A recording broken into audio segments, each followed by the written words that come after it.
Olá, gente querida. Nosso devocional de hoje se dá a partir do último capítulo do Evangelho de João, capítulo 21, portanto. Tem-se aqui a nítida impressão de que um ciclo está se fechando, que o ministério de Cristo, o Cristo de Deus, nessa terra está concluído.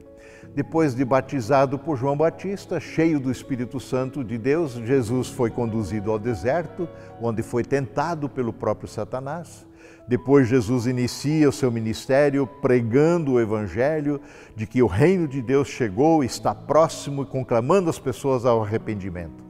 E então ele começa a reunir o seu grupo de discípulos. Os 4 evangelhos são unânimes em relatar que se trata inicialmente de Simão, Pedro, e o seu irmão André. Pedro e André, que viviam ali às margens do Mar da Galileia e que num dia qualquer, depois de voltarem de uma pescaria frustrante, estavam ali à beira-mar limpando suas redes. Jesus os aborda e requisita o barco deles para utilizá-los como uma espécie de púlpito, tendo em vista que a multidão o pressionava lá na beira da praia. Depois solicitou que Pedro levasse esse barco um pouco mais para as águas profundas e ordenou que lançasse as redes para pescar. Bom, Pedro ficou meio constrangido, afinal havia pescado a noite inteira, não pegou nada e ele era um pescador de experiência. Mas por se tratar de uma ordem específica de Jesus, Pedro lançou mais uma vez as redes ao mar. E qual não foi a surpresa?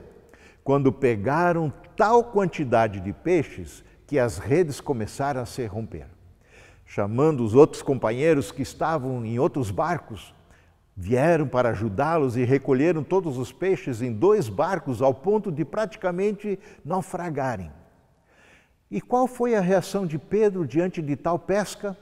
Ele se dirige ao Senhor e diz: afasta-se de mim, Senhor, porque eu sou um homem pecador.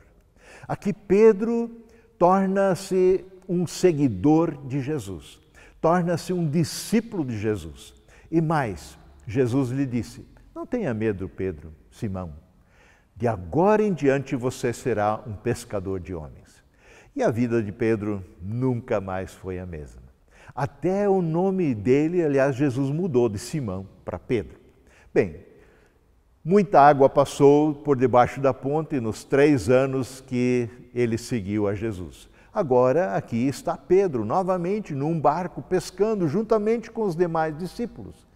Jesus fora crucificado, os discípulos, meio incrédulos a tudo que aconteceu com o seu mestre, voltaram para a Galileia, a sua terra de origem. E não só isso, voltaram à pescaria de peixes e não de homens, para o que Jesus tinha chamado a Pedro e aos demais. E nos conta o evangelista João, em capítulo 21, verso 4, ao amanhecer, Jesus estava na praia, mas os discípulos não o reconheceram. Ele perguntou: filhos, por acaso vocês têm aí algum peixe para comer? Não, responderam eles. Então ele disse: lance a rede para o lado direito do barco e vocês pegarão. Fizeram assim e não conseguiram recolher a rede de tão cheia que estava de grandes peixes. E é interessante que Pedro não se dá conta de que se trata de Jesus. Ele que vivera uma situação semelhante a 3 anos antes. É João quem diz para Pedro: Pedro, é o Senhor. Então Pedro já se lança no mar e vai em direção ao Senhor Jesus, que tanto amava. Ele o amava e também o tinha negado, e ele sabia disso. E é nesse contexto que Jesus tem uma única e derradeira conversa com seu discípulo. Simão, filho de João, você me ama mais do que estes? Sim, Senhor, tu sabes que eu te amo. Então cuida dos meus cordeiros, pastoreia as minhas ovelhas, cuide delas, disse o Senhor nas 3 afirmativas de Pedro que ele o amava.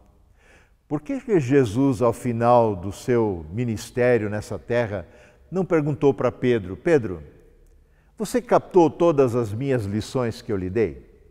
Você guardou todo o meu ensinamento? Você sabe agora reproduzir todo o meu conteúdo, toda a doutrina, tudo aquilo que lhe transmiti? Não, a prova de fogo é bem outra. Pedro, você me ama? Jackson, você me ama? Essa é a pergunta. E você ama o seu Senhor? Ele de fato e de verdade ama você. Ele nos ama. A prova disso é que Ele deu a sua própria vida, justa e inocente em teu e meu lugar. E é a partir desta base, deste fato, desta realidade, que nós amamos e servimos o nosso Senhor, Senhor e Salvador de nossas vidas. É deste amor que nos impulsiona na vida a sermos servos e amarmos o Senhor, ao Mestre e o nosso próximo, que nos torna corresponsáveis no cuidado das ovelhas de Cristo, estejam elas onde estiverem. Também tenham vocês um ministério abençoado com os dons que o Senhor lhes confiou, junto àqueles que estão à sua volta. Deus te abençoe. Amém.